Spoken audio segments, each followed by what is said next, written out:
বান্দা যখন মনে মনে আল্লাহকে ডাকে, আল্লাহ মনে মনে ওই বান্দাকে স্মরণ করে। আপনি রাতে শুয়ে আছেন, মনের মধ্যে অনেক কথা, হয়তো অনেক দোয়া আছে, চাওয়া পাওয়া আছে, কষ্ট যন্ত্রণা আছে। আপনি মনে মনে আল্লাহকে ডাকছেন, ডাকতে ডাকতে আপনার চোখ দিয়ে পানি বের হয়ে গেল। আপনি বুঝে নিয়েন ঠিক ওই মুহূর্তে আল্লাহ আপনাকে স্মরণ করেছে এবং আল্লাহ আমাদের খুব কাছে আছে। وَإِذَا سَأَلَكَ عِبَادِي عَنِّي فَإِنِّي قَرِيبٌ। নবী বলে দাও, তোমাকে যখন আমার বান্দারা আমার সম্পর্কে জিজ্ঞেস করে বলে দাও যে আমি খুব কাছে আছি। উজিবু দাওয়াতাদ দাঈ ইযা দাআন। দোয়াকারী যখন আমাকে ডাকে আমি তার দোয়া শুনি। আল্লাহ আমাদের খুব কাছে আছে। কত কাছে? যদি আপনি মনে মনে আল্লাহকে স্মরণ করেন, আল্লাহ মনে মনে আপনাকে স্মরণ করবেন। যদি আপনি একটা সমাবেশের মধ্যে আল্লাহকে স্মরণ করেন, আল্লাহ এর চেয়ে উত্তম সমাবেশে আমাদের কথা স্মরণ করবেন। আল্লাহ পাক এত কাছে আছেন যে প্রত্যেক রাতের শেষ অংশে আল্লাহ পাক প্রথম আকাশে নেমে আসেন। আল্লাহর নেমে আসাটা কেমন সেটা আমরা ব্যাখ্যা করতে পারবো না। এটা ব্যাখ্যা করার জ্ঞান যোগ্যতা কোনোটাই আমাদের নেই। আল্লাহর রহমত নিকটবর্তী হয়, বেশি গল্প। আল্লাহ পাকের রহমত নিকটবর্তী হয়। এই সময় আল্লাহ পাক আহ্বান করতে থাকেন বান্দাদের উদ্দেশ্যে, কে আছো আমার কাছে কিছু চাইবে, আমি তোমাকে সেটা প্রদান করব। কে আছো আমার কাছে কিছু দোয়া করবে, আমি তোমার দোয়া শ্রবণ করব। কে আছো আমার কাছে ক্ষমা চাইবে, আমি তোমাকে মাফ করব। প্রত্যেক রাতের শেষ অংশে আল্লাহ রাব্বুল আলামিন এইভাবে আহ্বান করতে থাকেন ফজর পর্যন্ত। এই সময়টা দেখবেন আমরা হয় ঘুমে কাটাই, অথবা ফেসবুক, অথবা ইউটিউব, অথবা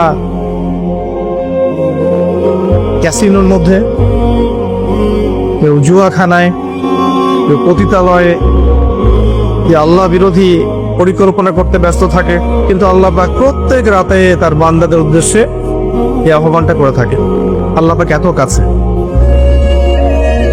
মানুষ সেই আল্লাহকে ভুলে গেছে যে আল্লাহ পাক ছাড়া ইবাদত পাওয়ার যোগ্য দ্বিতীয় কোনো ইলাহ নেই। একসময় যে আল্লাহ ছিলেন আর কিচ্ছু ছিল না, শুধু আল্লাহ ছিলেন, আর কিছুই ছিল না।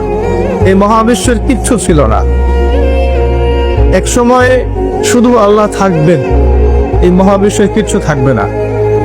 কুল্লু মান আলাইহা ফান ওয়া ইয়াবকা ওয়াজহু রাব্বিকা যুল জালালি ওয়াল ইকরাম। প্রত্যেকটা বিষয়ে বস্তু ফানা হয়ে যায়, শুধুমাত্র আল্লাহ রাব্বুল আলামিনের সত্তাটা বাকি থাকবে। আল্লাহ পাক সূরা আর-রহমানে একটা আয়াত বারবার বলেছেন, ফাবিআইয়ি আলাই রাব্বিকুমা তুকাযিবান।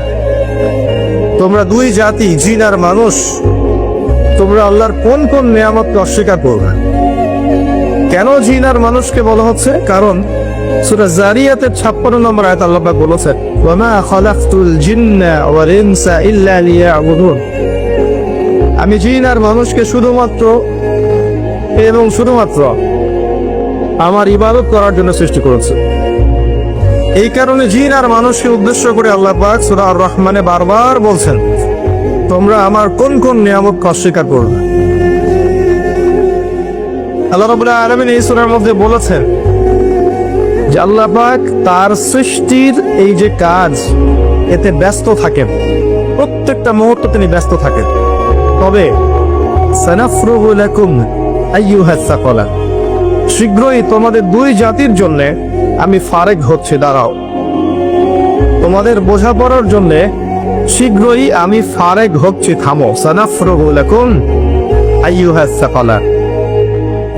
এই আয়াতটা এই সূরার মধ্যে একটা ভয়ঙ্কর আয়াত। আল্লাহ পাক জিন আর মানুষকে বলছেন, আমি বিজি আমার কাজে, কিন্তু তোমাদের জন্য আমি শীঘ্রই ফারেক হবে। কিয়ামত ঘটানোর পরে তোমাদের হিসেব নিকেশের জন্য আমি শীঘ্রই নিজেকে ফারেক করছি। ওয়েট করতে থাকুন, ওয়েট অ্যান্ড সি। মানুষ সে আল্লাহকে ভুলে গেছে